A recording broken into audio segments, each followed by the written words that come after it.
سے بھرا پڑا علاقہ جہاں پانی بھی میسر نہیں ہے،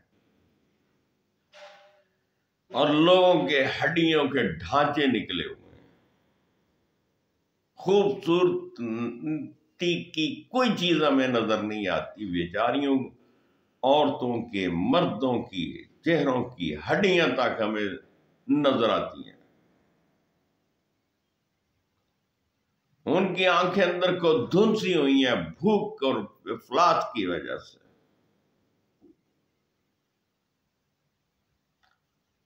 تو ذرا سیالکوٹ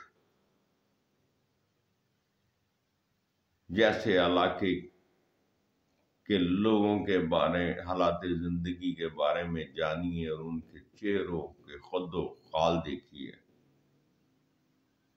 بہت مختلف ہوں گے۔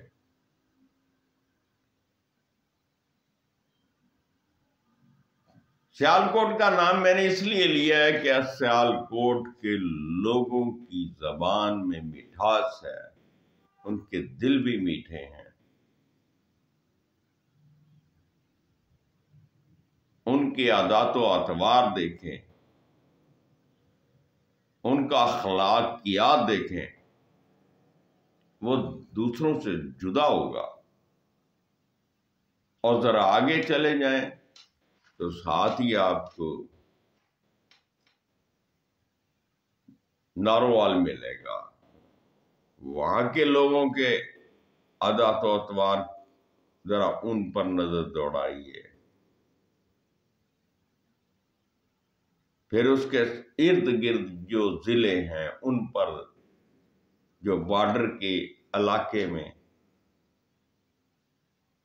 موجود ہیں، وہاں کے رہنے سہنے والوں کے بارے میں ذرا غور و فکر کر کے دیکھیں تو آپ کو ہر چیز مختلف نظر آئے گی۔ آزاد کشمیر چلے جائیں تو وہاں کے لوگوں کے بارے میں جب آپ ان سے ملیں گے، جلیں گے، رہیں گے، ان سے رابطے بنائیں گے، ان سے تعلق بنائیں گے، تو آپ یہ دیکھیں گے کہ وہ ہمارے لوگوں سے مختلف ہیں۔ لیکن اچھے برے تو ہر معاشرے میں ہوتے ہیں، اچھے برے ہر گھر میں موجود ہوتے ہیں، یہ تو اللہ کا نظام ہے۔ ایک درخت پہ پھل لگتا ہے، اس میں کچھ پھل میٹھا بھی ہوتا ہے، کچھ کڑوا بھی ہوتا ہے، کچھ گل جاتا ہے، کچھ سڑ جاتا ہے، اور کوئی قائم رہتا ہے۔ ایک ہی دھرتی ہے، ایک ہی زمین ہے، اور اس زمین میں جب بیج بویا جاتا ہے تو ہر بیج اپنی ہی نسل پیدا کرتا ہے۔ آج تو انبار لگے ہوئے ہیں، آپ ایک آم کو ہی لے لیں، آپ جا کے دیکھیں منڈیوں میں تو آم کی اتنی نسلیں آپ کو ملیں گی کہ آپ دھنگ رہ جائیں گے۔ تو بالکل اسی طرح اب تو انسان بہت بدل چکا، ہمارے وہ قبائل ختم ہو چکے، ہمارا خاندانی نظام بکھر گیا،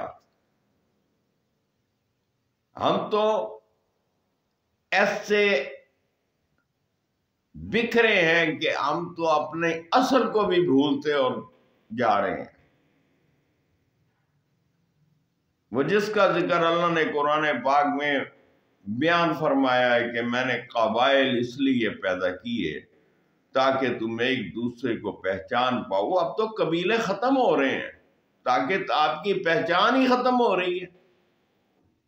اب تو برادری ازم کا دور ہے، خاندانی نظام تو ختم، اور برادری ازم کا نظام بھی ختم ہوا جاتا ہے۔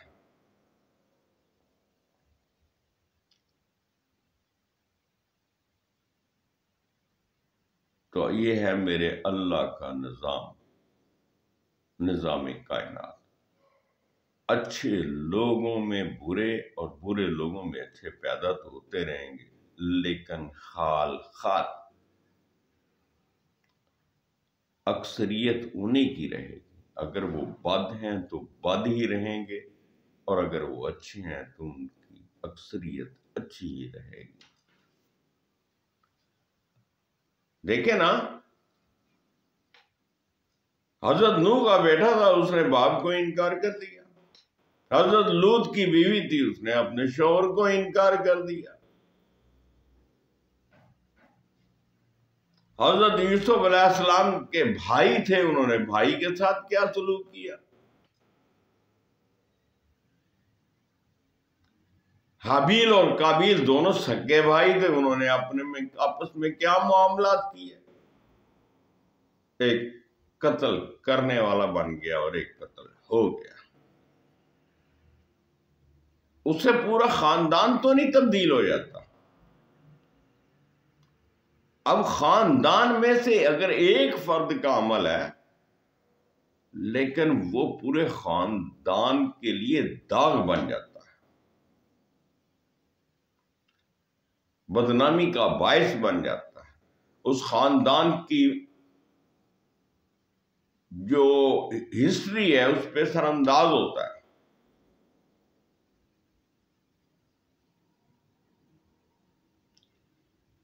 میری اللہ تبارک و تعالیٰ سے دعا ہے کہ وہ اپنی حفظ و امان اور پناہ میں ہمیں رکھے، اور آپ سے درخواست ہے کہ اپنی دعاؤں میں یاد رکھیے گا اور اپنا خاص خیال رکھیے گا۔ بہت بہت شکریہ، اجازت چاہوں گا۔ فی امان اللہ، اللہ حافظ۔